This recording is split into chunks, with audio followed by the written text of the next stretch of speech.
with Associated Alcohols and Breweries Limited, September 2021 results discussion hosted by Valorum Advisors. As a reminder, all participant lines will be in the listen-only mode, and there will be an opportunity for you to ask questions after the presentation concludes. Should you need assistance during the conference call, please signal an operator by pressing star and then 0 on your touchtone telephone. Please note that this conference is being recorded. I now hand the conference over to Mr. Anuj Sonpal from Valorum Advisors. Thank you, and over to you, sir. Thank you. Good afternoon, everyone, and a very warm welcome to you all. My name is Anuj Sonpal. We represent the investor relations of Associated Alcohols and Breweries Limited. On behalf of the company, I would like to thank you all for participating in the company's earnings call for the second quarter of financial year 2022. Before we begin, let me mention a short cautionary statement. Some of the statements made in today's earnings call may be forward-looking in nature. Such forward-looking statements are subject to risks and uncertainties which could cause actual results to differ from those anticipated. Such statements are based on management's beliefs as well as assumptions made by and information currently available to management. Audiences are cautioned not to place any undue reliance on these forward-looking statements in making any investment decisions. The purpose of today's earnings call is purely to educate and bring awareness about the company's fundamental business and financial quarter under review. Let me now introduce you to the management participating with us in today's earnings call. We have with us Mr. Tushar Bhandari, Whole-Time Director, and Mr. Sumit Jetli, Company Secretary. Without any further delay, I request Mr. Tushar Bhandari to give his opening remarks. Thank you, and over to you, sir. Thank you, Anujji. Good evening, everybody. It is a pleasure to welcome you to the earnings conference call for the first half and second quarter of the financial year 2022. First, let me start by briefing you on the operational highlights of the company for Q2 FY 2022. I am happy to inform that as the country revives from the impact of the COVID and with the increasing vaccination drive, we saw gradually lifting of lockdown and restrictions and opening up of consumption centers. This restored our sales back to normalcy and to pre-COVID period. Unfortunately, the raw material price played the spoilsport like it has across many sectors. Our raw material price saw an increasing trend of around 8%, but it is expected to remain stable ahead. Our plant capacity utilization for the quarter was 92%. In Q2 FY 22, the company strengthened its position in Kerala by tying up with one more bottling unit in order to cater to the rising demand of premium products, which has already started operation.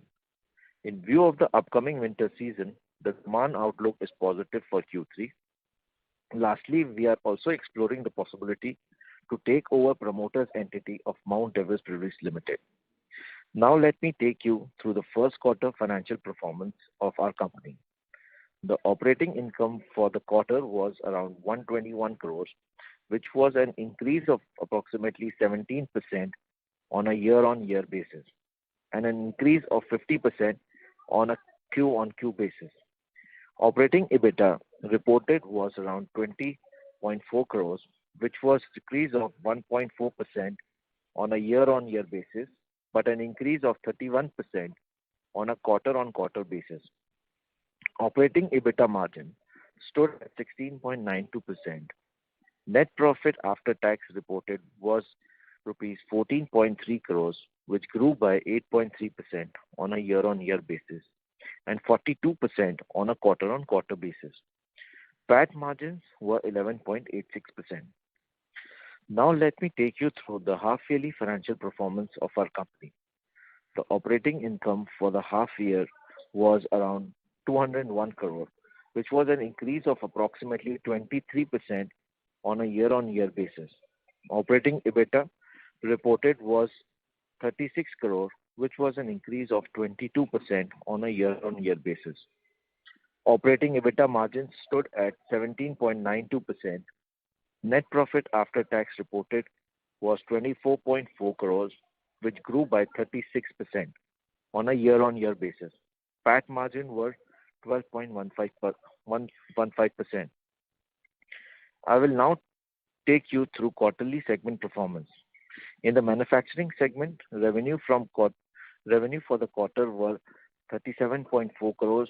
Our merchant ENA sales volume for the quarter was 53.63 lakh liters, which was an increase of 57% year-on-year basis, and the revenue from sale of TNA was 26.6 crore, which grew by 51% on a year-on-year basis. In the consumer segment, revenue for the quarter was 83 crore, which was an increase of around 14% on a year-on-year basis.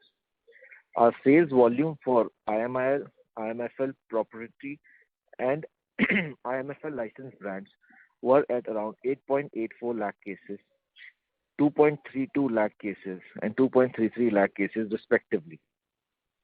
With that, now we open the con call for question and answer. Thank you very much, sir. Ladies and gentlemen, we will now begin the question and answer session. Anyone who wishes to ask a question may press star and one on their touchtone telephone. If you wish to remove yourself from the question queue, you may press star and two. Participants are requested to use handsets while asking a question. Anyone who has a question may press star and one. Ladies and gentlemen, we will wait for a moment while the question queue assembles. Our first question is from the line of Vipul Lamba from Lamba Investments.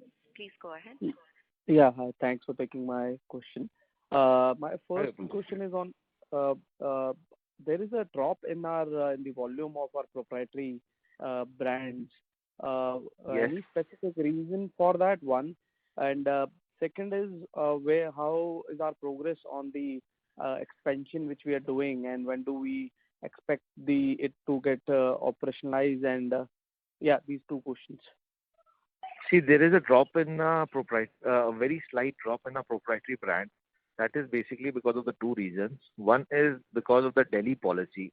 There was a lot of uncertainty in the Delhi policy in Q2, and shops were hardly open. Most of the shops were closed because Delhi was moving to a different policy regime, which will start in coming month. Next month, they will start a new policy. So shops were closed. And plus, apart from that, we intentionally did not supply because there was a risk of bad debt in the Delhi market because shop owners did not have a certainty.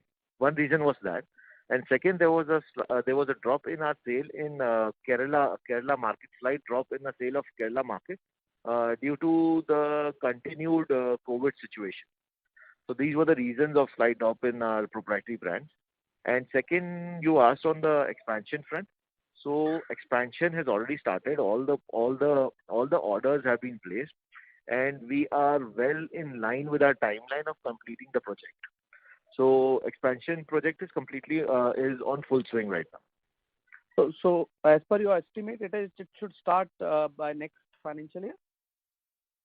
Q2 of next financial year. And what kind of capacity utilization you estimate once it is operationalized? Just a high level. Like currently our estimation is. Sorry, go ahead. Yeah. So once the expansion is completed and it's stabilized, so we are expecting almost around 90 to 95% capacity utilization, because that expansion would be primarily for the ethanol sale purposes. And right now there's a huge shortage in the ethanol supply. Okay. Yeah. Thank you. Thank you. We will take a next question from the line of Abhishek Maheshwari from Skyridge Wealth Management. Please go ahead. Yeah. Hi, sir. Thank you for taking my question. So my question is regarding the raw material front. So are you able to pass on this increase in costs to the end customer, or is there a time lag? How are you seeing this? So see, there is a slight increase, as I said, that there is around 8% increase in the price of the raw material. Though we are not able to pass on in one particular financial year the raw material price to the consumer, because our price for this financial year is fixed. But we are trying to mitigate the raw material price increase, because when the raw material price increased, the rate for the byproducts has also increased substantially. So that has helped us substantially. And plus, we have also increased the efficiency in our procurement policy. So we are now directly procuring and doing an efficient procurement there. And by increasing the efficiency in other avenues also, we are trying to reduce the impact of the raw material price. Okay. So thank you. And my second question is regarding your premium brands. So are we seeing the share of your premium products increasing vis-a-vis, ENA sales? And Yeah, the market share of our premium brands are increasing on month-on-month basis. And plus, apart from that, as I said, that the demand of our premium brands has increased in Kerala. So we have recently tied up with one more unit for job work manufacturing to cater to the increasing demand in the Kerala market. okay, so would it be reasonable to expect EBITDA margin increment in next quarter or two, or maybe to 13% or so? We might see overall EBITDA margin, we might see an increase of slightly 0.5 basis point to 1% Okay. because of the sale of premium brand. Yeah. Okay. Thank you. Sir, and my last question before I get back to the queue is regarding the acquisition plan, Mount Everest Breweries. Can you throw some light on that? Is it a profitable company, and what kind of capacities does that company have? The option is we are just exploring the option right now. Because of the market sales synergies, wherever we go, there's a demand for the entire bouquet of product. So that is there. But apart from that, we are just giving it a thought, and nothing. It's very early to mention anything about that. But Mount Everest Brewery is one of the largest brewery in the central part of the India, and the largest seller of its product in Madhya Pradesh. Okay, sir. Thank you. I'll get back to the queue. Yeah. Thank you. Our next question is from the line of Umakant Sharma from EM Investco Capital. Please go ahead. Yeah, hi, Kush. Congrats on great set of numbers and fantastic performance from the team. I hope everybody is doing well in your team. Kush, Yes, just a couple of quick questions from my end. When you look at the overall your IM Indian-made foreign liquor for premium proprietary brands, how do you see the scale up of this segment? Is it going up as you would have expected, or are you lacking out somewhere? And could you also give a brief description or brief your highlight on the regional performance and where you are operating currently, like UP, Delhi, and Bangalore, which you are recent market that you had entered? How are you faring in those markets as well? Could you give a brief highlight on that? Yeah. So as I said, that there's an increase on sale of our premium brands on month-on-month basis in the markets where we entered, and there is a good market traction in our brands. But as you are aware that developing a premium brand is a time-consuming process. But the only good part is that we are seeing an increasing in market trend or increasing in sale in whichever market we are entering. So that's a positive trend for us. And as for the sale of our product, right now we are present in MP, Chhattisgarh, Kerala, Uttar Pradesh, and Delhi market. So Uttar Pradesh recently we are doing only low-end brands, and this year in the second quarter itself, we've introduced our premium brands, and we've seen a great response of our premium brand. So earlier we had one depot, so we are increasing the number of depot also in Uttar Pradesh market. Second is in the Delhi market we were doing fairly well, but the Delhi market policy has changed completely. So Delhi, they have auctioned their shops into segment wise, and we fortunately have got a good hold now in Delhi market. So probably we'll see an increase in sale in the Delhi market as well. And in Kerala, as I said in the earlier question, that the demand for our premium brand is increasing. So looking into that demand of premium brands, we have tied up with one more bottling unit to cater to the increasing demand. But only the Kerala market was affected in the second quarter because of the continued increase in number of the COVID cases. So some shops were shut, some depots were shut off and on. So we've not been able to achieve the targeted sale figure which we would have achieved.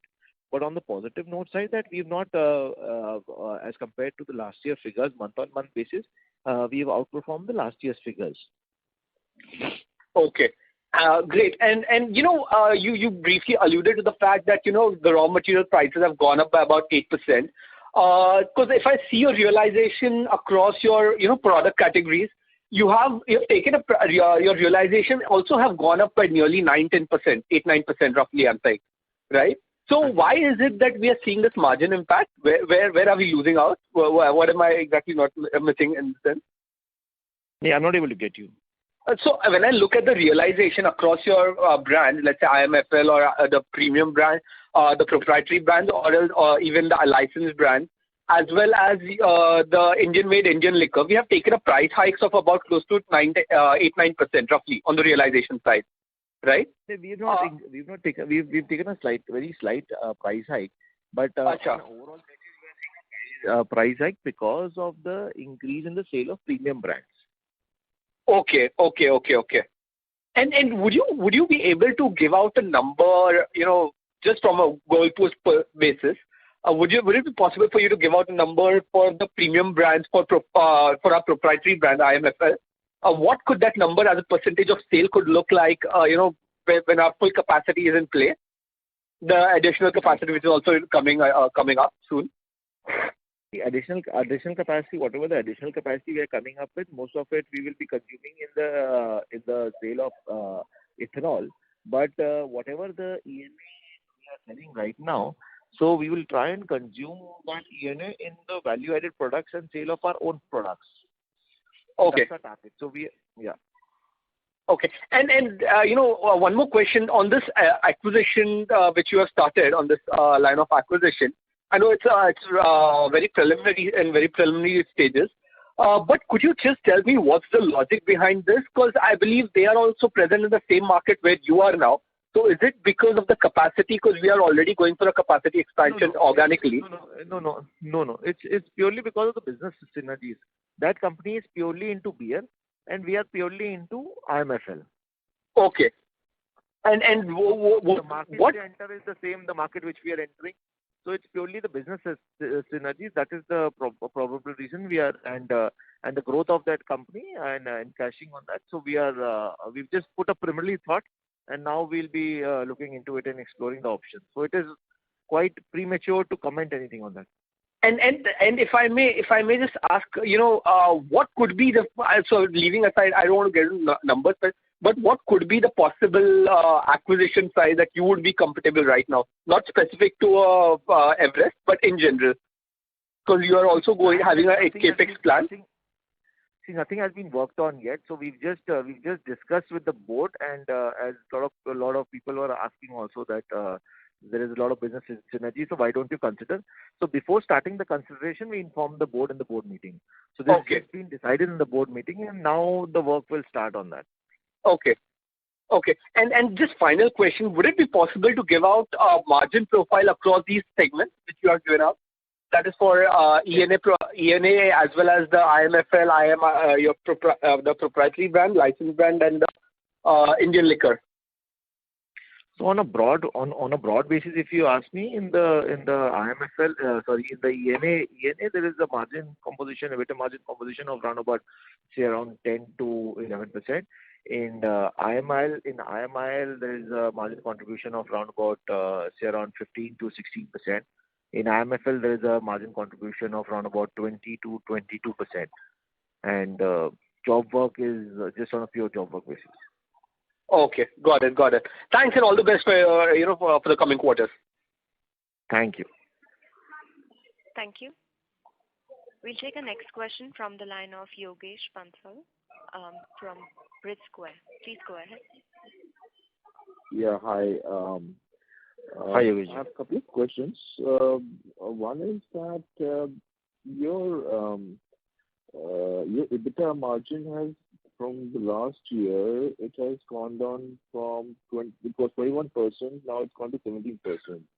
So you think that about close to 400 basis points has been done because of the raw material increase? Yes, primarily it's because of the raw material increase. Raw material and everything has increased. Everything is on the increasing trend. So raw material and packaging material, but major impact is because of the raw material increase. So do you think it will continue like this for the next coming quarters? In the coming quarter, we are seeing the raw material pricing softening. So what is your expected EBITDA margin, operating margin? Will it be around 20%, 18%, or between 80-20 or 24-21%? Between 18-20%. Okay, 18-20%. Also, regarding this proposed merger, if possible, as you know that the promoters are both are the same, right? And so what are the numbers now? Just wanted to understand this. It may not happen, whatever it is.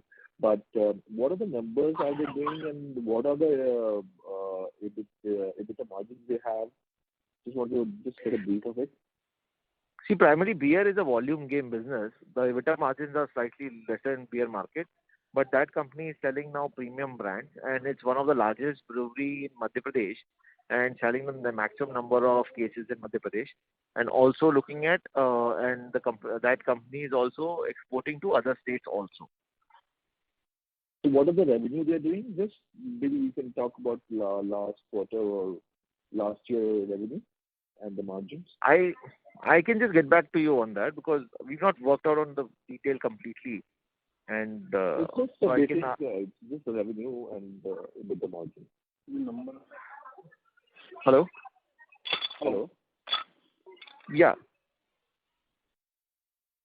Hello? It's just the revenue of the last year. So last year is around 300 to 320 crores.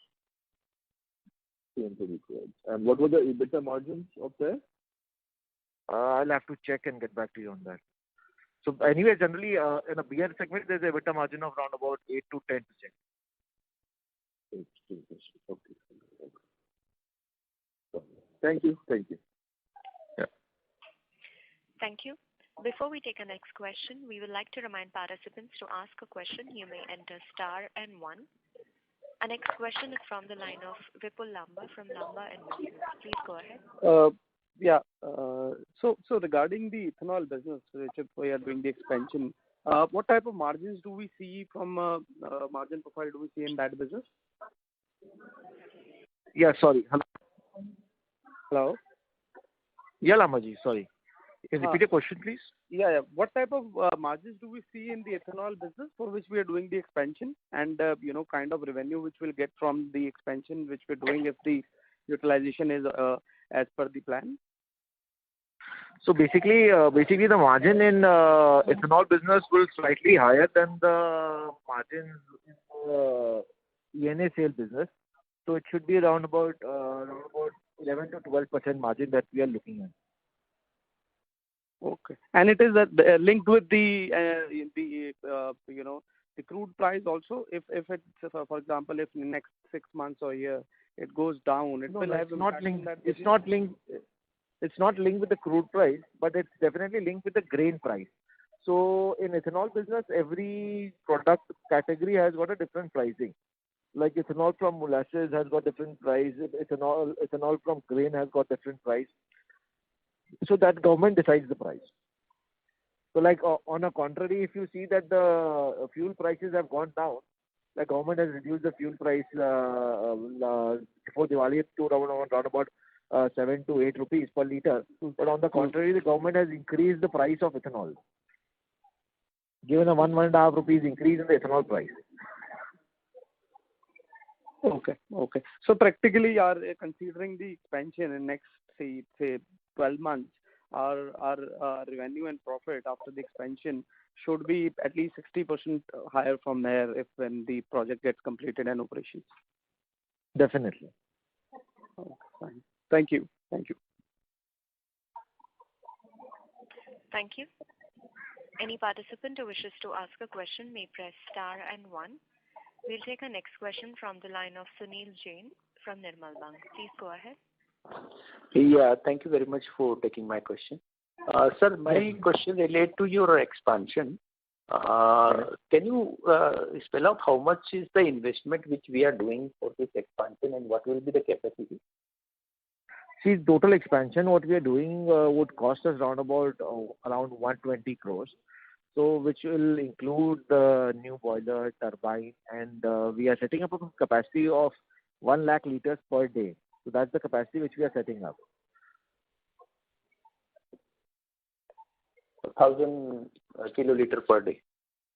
Pardon me? 100 kiloliter per day. 100 KL, yeah. Yeah, okay. And what will be the raw material? Means grain you said, but exactly can you spell out what type of grain and... So on the grain, what we are again going here is we are going a multiple grain field plant. So basically, depending on the yield of grain and depending on the price of the grain, we decide the grain. So right now, for example, the corn is quite expensive, and we are getting rice at a reasonable price, and rice has got a better yield and output of alcohol. So we are going in for rice.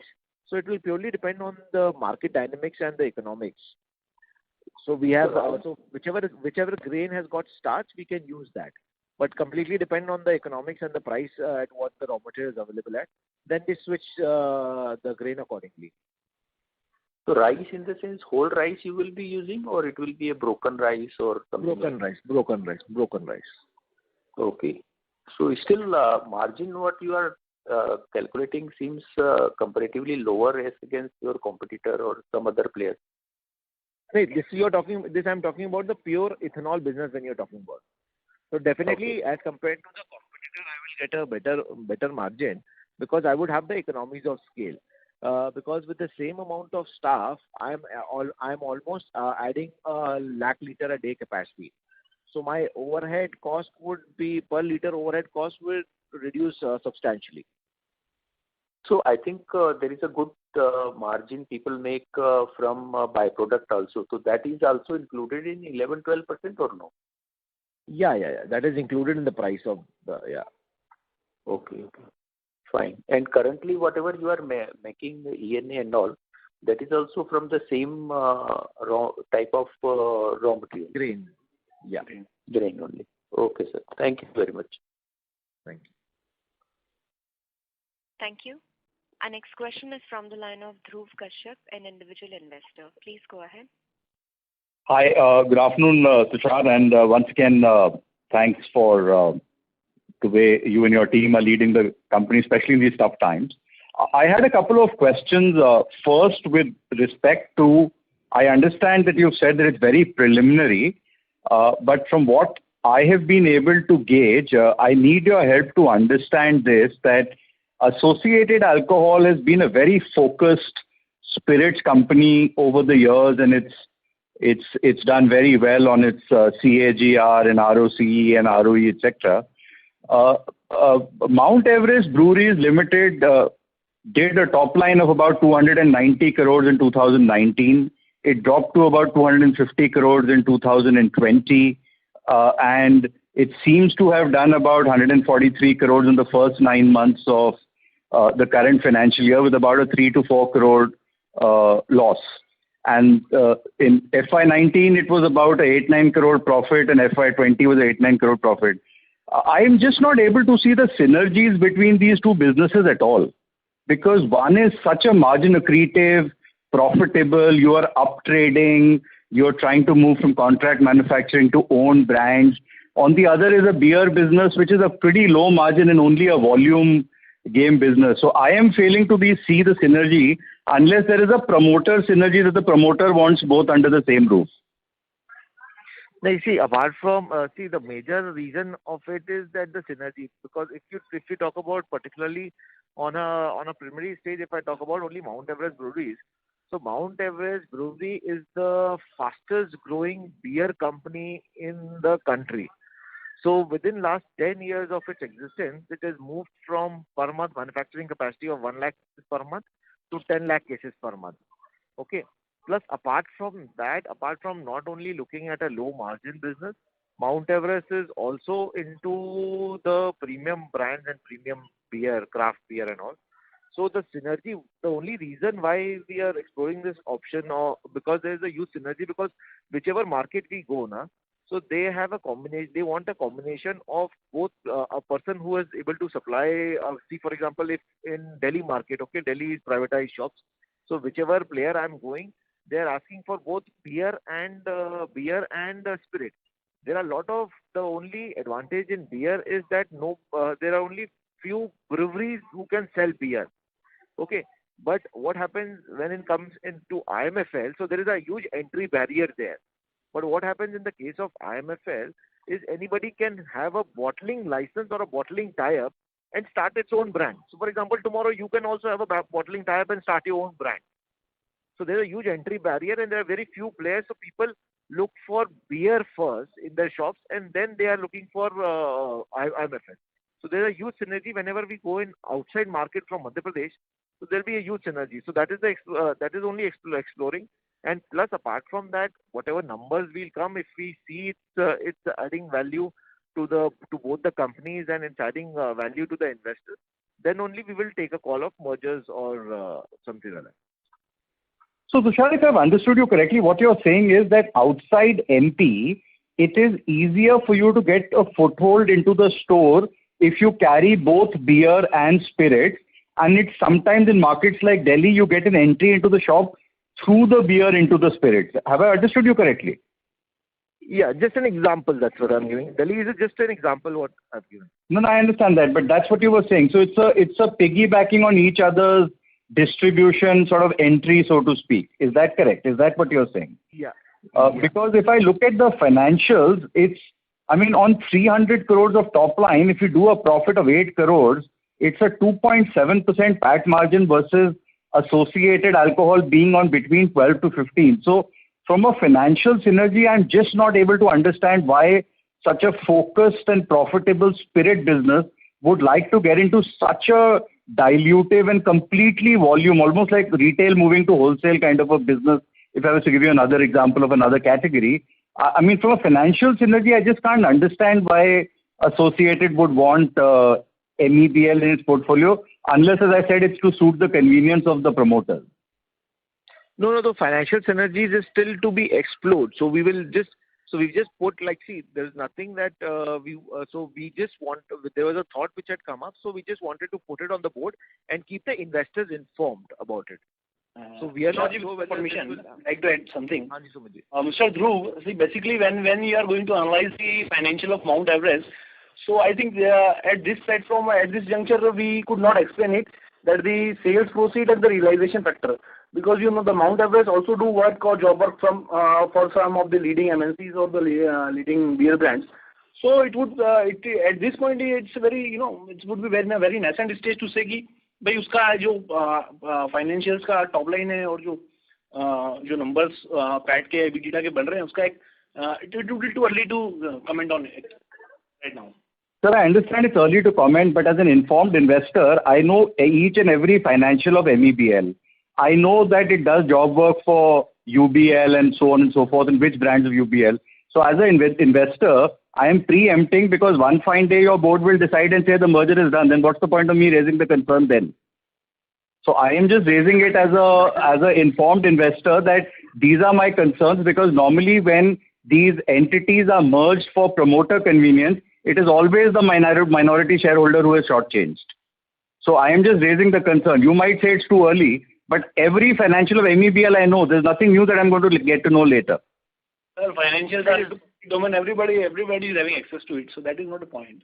That we do understand. Yeah, but see, we are just... So you are saying, you're going on saying it's too early. I'm just saying that I am voicing my concern because there's no other forum to voice it. When later you come with a final decision, it's too late. And absolutely well taken care of. So that's why we also wanted to, before giving it a thought also, we wanted to have it in a public domain, and we wanted our investors to be aware that something like this is being considered. So there is no decision made, so things will happen and the working will happen. And then if we feel it feasible, then only we will take a decision on it. Great. Tushar, I had nothing against this. I just wanted to voice my view, and I thought this was the forum to do it, so I voiced it. Right. The second question, Tushar, I had was that on this expansion that is going from 4.5 crore liters to technically 7.5, but actually 8.5 crore liters, you are saying this will come on stream in Q2. So I'm assuming sometime in July, August, September of 2022, it will come on stream.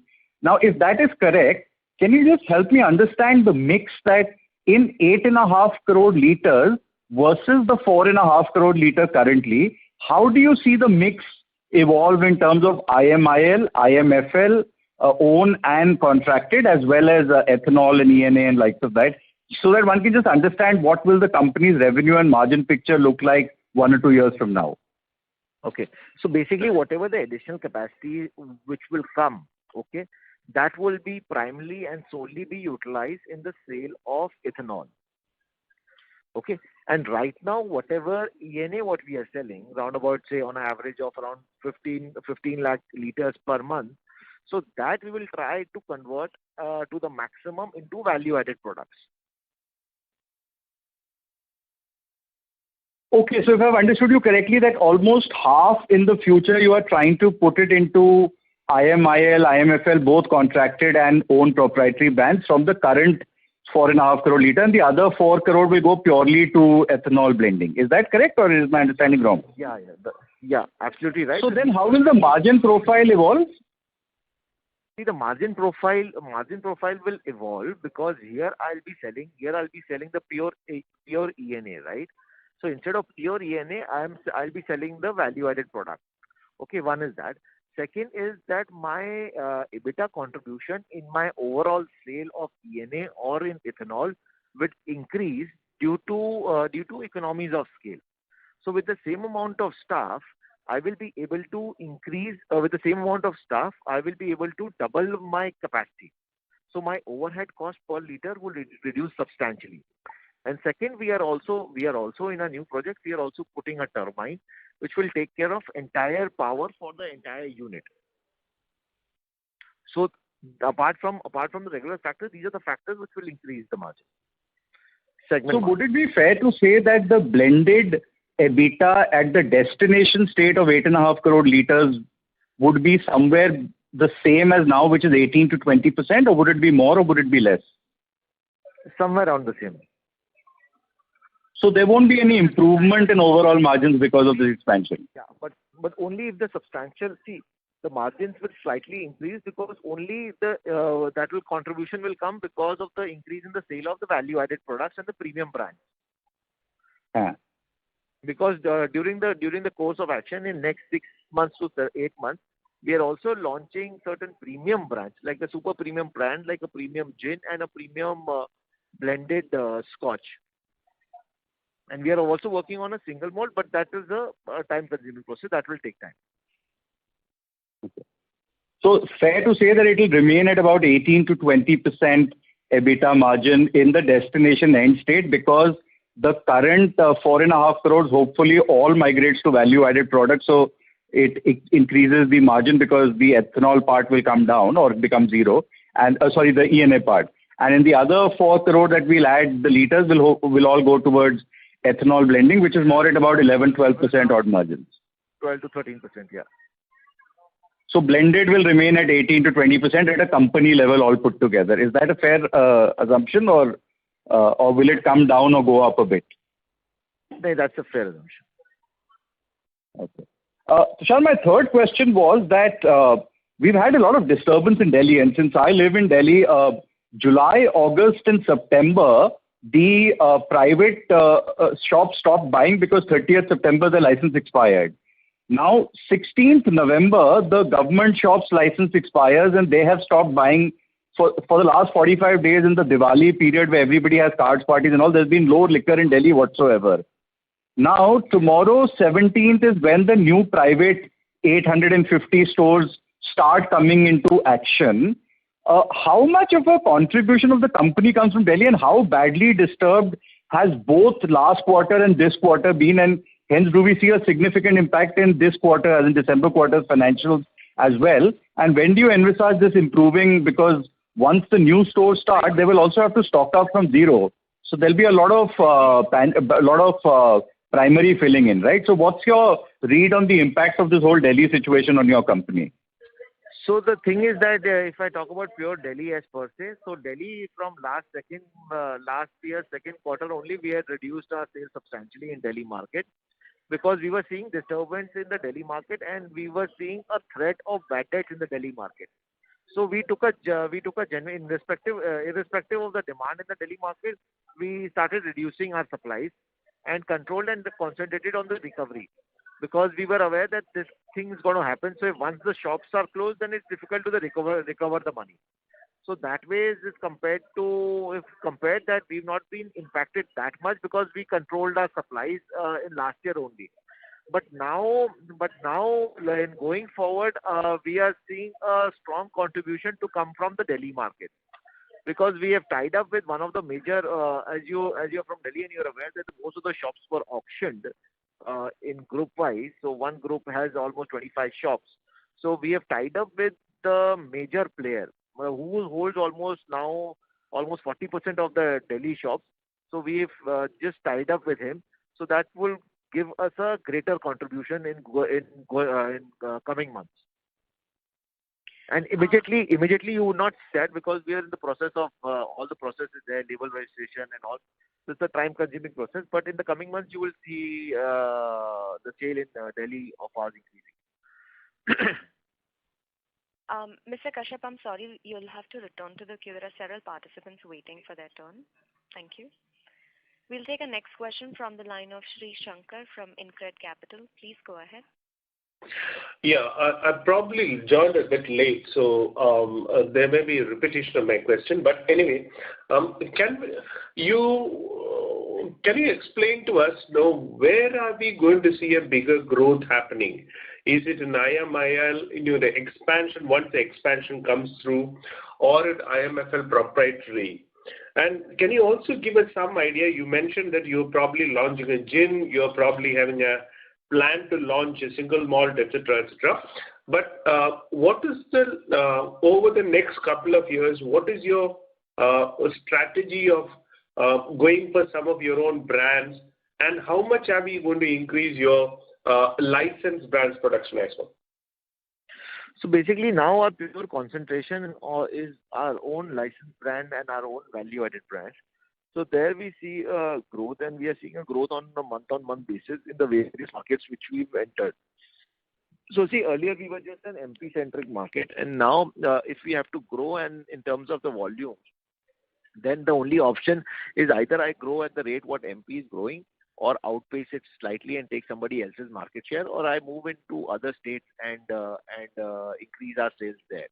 So that's what the company has been doing, and has been entering into other states, and I've got few states lined up to enter in this year as well. So that's where we'll see the major growth. And we are also focusing on the sale of our premium products, because that's where the core margin lies. So that's our concentration be. And when the new plant capacity will come, we are targeting that by the time our new plant expansion comes, so major of the ENA what we are selling outside, we should be able to consume that much in the sale of our own products. So for that, apart from other states, we are also targeting the CSD market, paramilitary market, and the export market. Export market was affected this year because of overseas market, that was impacted this year because of the sudden increase in the price of the freight of the containers. But we see that coming back, and we see the growth happening in those markets as well. Okay. Apart of your sales, how much is our sales in MP, and what is the other big markets? Because in the presentation there is a mention about the growth in Kerala and all those kind of stuff. And Kerala is not a small distance from where you are. So can we have some color on it, please? See, our major sale was in Madhya Pradesh market. And now this year the Kerala market has outpaced the sales in the Madhya Pradesh market, and we are doing decent number of sale in the Chhattisgarh market also. UP we have recently started, and we've not been able to scale up the scale to the greater extent, but still month on month basis we are seeing a slightly increase in the sale. And now we are expecting a good amount of sale to come also from the Delhi market. Okay. I presume when you are saying these sales, this is your proprietary brands. Yeah. See, beyond Madhya Pradesh, we are just concentrating on our own proprietary brands only. Oh, okay. What is the kind of your sales in MP? If I ask for a percentage, can you give it, please? MP, Kerala, Chhattisgarh, etc. So basically in MP, to be on a broad figure, we are selling around per annum, we are selling around 6 to 7 lakh cases of our proprietary brands. And in Kerala also, we are doing around 6 to 7 lakhs cases of our own brand, which we are expecting it to reach up to say around 50 to 70,000 cases per month in Kerala market. Okay. Okay. Okay. Thank you. Our next question is from the line of Manan Thakkar, an individual investor. Please go ahead. Yeah. Hi. I have two questions. Question number one is, what is the capital structure that the board and you are comfortable with, given if there is any deal conclusion of the Mount Everest asset? So what kind of a capital structure gearing are we comfortable with? Any broad pointers there? See, nothing has been worked out on that, as I said earlier also. So it's too early for us to say on any capital structure or anything like that. No, what I mean to ask is, what kind of debt, if we were to take, are we comfortable with? Ballpark number. So say probably southwards of 200 crores, southwards of 100 crores. That is a broad framework that the board and you are comfortable with, if we were to take any debt. We are not looking into taking any debt at present. We've got companies got cash sufficient. Sumit, if I've got the question right, Sumit? Right. And second question is, any key hires that are we looking for, given these expansion in multiple states? Anything that we are looking for, any key hires? Company is right now working on a completely zero debt, and we've got sufficient amount of cash in the books. And plus, apart from that, the funding would be done primarily from that. And the cash is also getting generated every quarter. So we are not looking at raising any major debt. Right. My second question is, any key hires that we are looking for, given that we are expanding in multiple states? Any key hiring are we looking for, or these are relatively regional hires only? Hires in the sense? Any key employees or expanding our team? Are we any key employees? That we are definitely looking into it. So we are looking into a few people across, because when we are expanding it, we need some senior people to take care of it. So we are in process of doing that. So we are incentivizing with some ESOPs and or it could be payouts only. It's pure payouts. All right. Thank you. Thank you. Our next question is from the line of Mandeep Choksi from Acme Finserv. Please go ahead. Yeah. Congratulations to the team for the great set of numbers. Thank you, Mandeep ji. Yeah. I have one question. Since the margins in the premium segments are on a higher side, we are seeing many companies focusing more on the premium segment these days. Yeah. So how are we as a company planning to place our product amongst the competition? So basically, as I said earlier, that we are also looking into the increasing sale of our premium products, and that's where our focus has been. But the whole thing is that whenever you enter any new market space, so there is a certain amount of setup cost involved towards it. So we try and enter with the lower end of the product, and then when the lower end product volume increases, we introduce our premium brands. So on the premium brands front, we've got a premium whiskey, we've got a premium vodka, and we've got a premium rum, which we are concentrating on increasing sale of that, and we are seeing a month-on-month increase in the sale of those products. Plus, apart from that, we are also getting into the super premium segment. We are in process of developing a super premium gin, which should be out in coming 2 to 3 months. Plus, apart from that, we are also coming out with a super premium blended Scotch whiskey.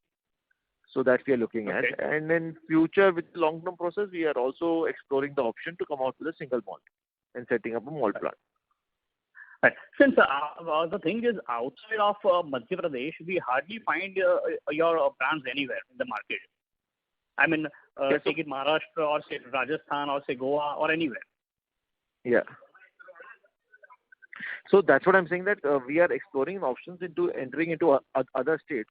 So we have started our sale in, say, for example, Kerala. We are doing good amount of sale in Chhattisgarh. We have started our sale this year in UP. See, because the markets which you enter, you have to work out on a lot of dynamics as well. because liquor Right. market is totally different from any other market. So in liquor, every state is a different country altogether. Every state has got its own policies. So you have to look into the profitability also, because we believe generally that we don't want to enter into any state and put a dent to it just to increase the top line. We don't believe in putting a dent on our bottom line. So we concentrate on that, and looking into that, we enter into any other states. So certain states which you said, like for example, say Rajasthan. So Rajasthan is a very, very low market wherein you don't get any realization. And especially sending from outside Rajasthan, it will not be feasible. You will be under losses. So we don't prefer that. Right. So that's how we evaluate, and we've hired a senior person from who was in USL. So he's guiding us on which markets to enter and what route to strategy we have to take. So maybe in coming days, your advertising spend might increase. Our spend in Advertising. we don't generally believe in advertising. We believe on a completely bottoms-up approach. So we try and see, because again in liquor market, the route to market has to be completely different. Advertising is done primarily on a major front to create a brand loyalty, to maintain the brand loyalty. But we concentrate on increase on the ground level, that is incentivizing the salesman. Right. Yeah. Okay. Yeah, that's it. Thank you. Thank you. Our next question is from the line of Shanti Patel from Shanti Patel Investment Advisors. Please go ahead. Good afternoon, sir. My question is, after this expansion gets completed, what will be the return on capital employed and return on equity? That is first question. Return on capital employed and? Return on equity. Equity. Okay.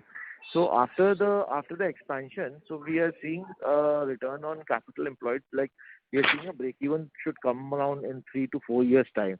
So that's what our target is.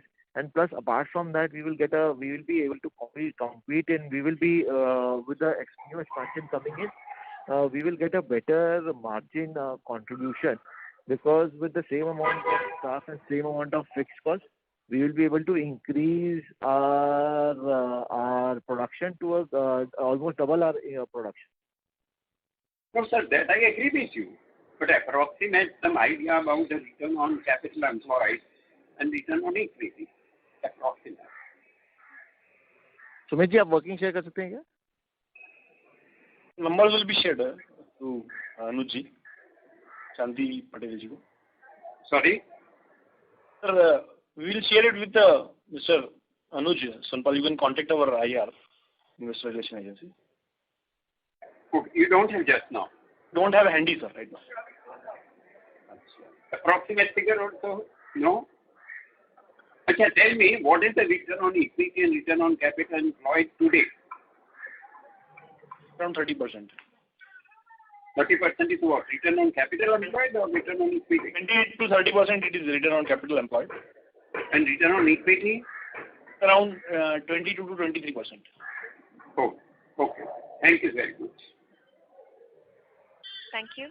We'll take a next question from the line of Abhishek Maheshwari from Skyridge Wealth Management. Please go ahead.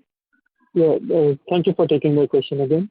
So I wanted to know that in your previous calls you had indicated that the new capacities will be used primarily for alcohol business, and if it's more economical, then the capacities will be used for ethanol. But now something seems to have changed, and you're primarily focusing on ethanol.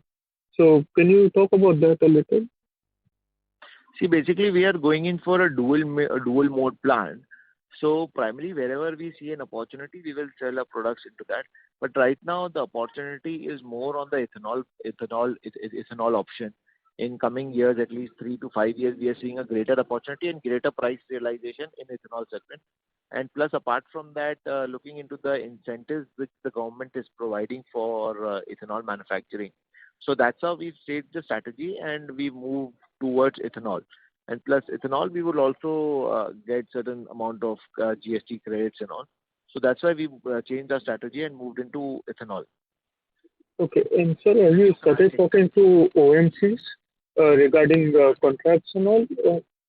Yeah. We've already contracted. We've already contacted the OMCs, and we have already participated in the future tenders of the OMCs. So and these will be long-term contracts? Okay. Sorry. Tender of quarter-wise, annual tender of quarter-wise. So when we expect our plant to be commissioned, so for that particular quarter, we have already given our consent for supplies. Okay, so the orders will be tendered in on quarterly basis, so you'll have flexibility in case you want to shift to ENA business and all. Yeah. See, right now, for at least next 3 to 4 years, we see there will be a huge shortfall in the ethanol space. So that's why we are seeing regular tenders coming off OMCs for various states, because every state is under shortfall. Just to give an example only, Madhya Pradesh had to do around 8 to 9% of ethanol blend, and from Madhya Pradesh units only, they've been able to cover only 2%. Rest they are calling from outside states. So in Madhya Pradesh itself, there is a huge demand and supply gap from the suppliers of Madhya Pradesh. And the government is planned to increase the blending of ethanol from 8% to 20% by 2025. So there will be a huge gap available there. Okay, sir. Thank you for clearing that up for me, and all the best for future questions. Thank you. Thank you. Thank you. Our next question is from the line of Dhruv Kashyap, an individual investor. Please go ahead. Hi, Tushar. Thanks for taking my question again. Where we got cut off was that in Delhi from tomorrow, the 850 will all become private. And you had said that you are in the process of tying up with someone who's got 40%. So is it fair to say that you're looking at someone who's got almost 350 vents? Almost 250 vents. Okay. So almost 30% of Delhi, one person. So that should give you a significant alpha on your business, shouldn't it? Because you're going from very small in Delhi to almost tying up with a 30% person in Delhi. Definitely. So basically the shops which will open, so shops will not immediately open overnight. So it will take time. So it will open in phased out manner, because obviously all the shops are shut and now new players have to identify new shops, make an agreement. So for that, earlier they had made an agreement that you'll be able to open only where the commercial spaces are open, commercial spaces are available. But that is not the case. Like in most of the places, you don't get proper commercial spaces in Delhi. So government has relaxed that norm also. So there will be a process of opening all the shops. But we see a greater opportunity in Delhi, and we've been able to we've been able to well encash it on. Yeah, so I mean as destination state, I'm not saying now, but let's say even 3 months, 6 months later, you hopefully are able to participate in almost a person who's got almost 30% of the overall vends. So that's what you're saying. Okay. Yes. Tushar, my other question was on the market. So if I understood correctly, the answer you had given to one of the previous participants' question is that MP is about 6-7 lakh cases in a year. And now even Kerala is approaching 6-7 lakh cases, is it? Yeah. Kerala, we had target to reach 12 lakh cases this year. But due to COVID cases still coming in high numbers in Kerala, that numbers have been not achieved. But we are getting a very, very, very good response of our brand and quality in the Kerala market. So Kerala would overtake MP? Yes, definitely. So Kerala, MP, then you're saying Chhattisgarh, and you've also been mentioning UP in the last 3-4 conference calls, where you mentioned you've got this specialist person from USL who's helping you not just chart all the markets to enter, but also help you crack UP. And last time when I'd asked this question, but now that COVID is subsiding, do you see significant gains in UP and entry into other big markets? You've already mentioned big gains in Delhi in the future. So just help us understand the footprint. Now we are exploring. Next target are 2 markets, which is Goa, Pondicherry, and Odisha market. So these are the 3 markets which we are targeting now. Okay. And my last question, Tushar, before I sign off, is on exports. You remember I had mentioned in the last call that there seems to be a lot of emphasis and impetus by players like Radico Khaitan to go big time after these East African countries where there are a significant number of Indian consumers or people used to consuming Indian whiskey brands like Bagpiper, DSP, and so on and so forth. So do you see some amount of saliency that you can build for your brands in at least markets where there is a significant population of Indians who drink your kind of liquor? So we have seen a greater, we see a greater opportunity in that, and we've been working on the export market since last 2 years, and we did fairly good numbers before the COVID in terms of the export market. But during COVID, the numbers went down, and last year we still have orders, but the parties are not executing the orders because the price of transport has gone up substantially. So, for example, a container which used to cost from Madhya Pradesh to UAE around $1,700 has gone up to around $8,000, $9,000. So things have to change. The opportunity is there, and we are well in line, and we are well tied up with the players in the export market to encash that opportunity. Right. Thank you so much, Tushar, and all the very best, and keep up all the great stuff that your team's been doing over the last 2 years. I'm a big fan of your company. Thank you so much. Thanks, sir. Thank you. Ladies and gentlemen, that was the last question. I hand over the call back to the management for closing comments. Over to you, sir.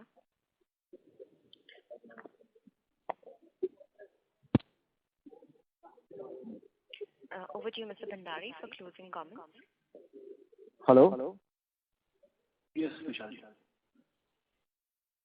I would like to thank all the participants in participating in this earnings call. I hope we've been able to answer your questions satisfactorily. If you have any further questions or would like to know more about the company, please reach out to our investor relation managers at Valorem Advisors. Thank you.